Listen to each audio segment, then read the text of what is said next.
Here's a little update on what's going on with the BitGrow greenhouses. We've had some really strong wind. It's done some damage to our greenhouses. Nothing massive, but definitely blew out a panel in here. Been trying to fight it right in here. Blew out this panel. I found it, trying to blow away. Actually, pretty surprising. I have down with several 100 pounds of weight,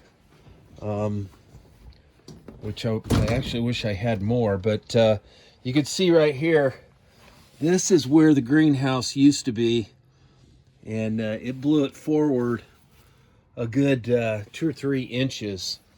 But luckily, even with that big hole there and everything that I'm going to be working on today, it also blew this vent up here too. That was up like that. I got it down. But even with this big hole, we're able to maintain good temperature. Everything's alive. Actually, we're getting a lot of growth.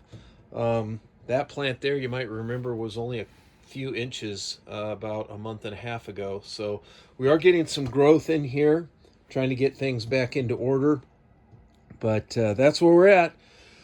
Repair day, dealing with Mother Nature and her different moods that she gets in. So that's it for now. Thank you.